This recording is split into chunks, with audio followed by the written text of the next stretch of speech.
मेरे प्यारे बच्चों, मैं आज आपको थर्ड एचसीएफ बताएंगे, आपको स्टेप बाय स्टेप बताएंगे। देखेंगे मेरे प्यारे बच्चों, आपको एचसीएफ कैसे निकालेंगे। तो फर्स्ट 4, तो 1 2 3 4 6 8 12 24 हो जाए। इसका फैक्टर निकालेंगे मेरे प्यारे बच्चों 1 से लेकर के 24 तक।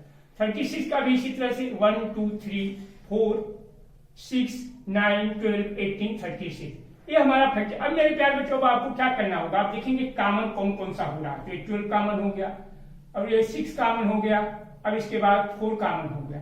अब मेरे प्यारे बच्चों, एचसीएफ फर्स्ट क्या होगा, हमारा पहला जो है 12 हो जाएगा एचसीएफ फर्स्ट। एचसीएफ सेकंड क्या होगा, 6 हो जाएगा।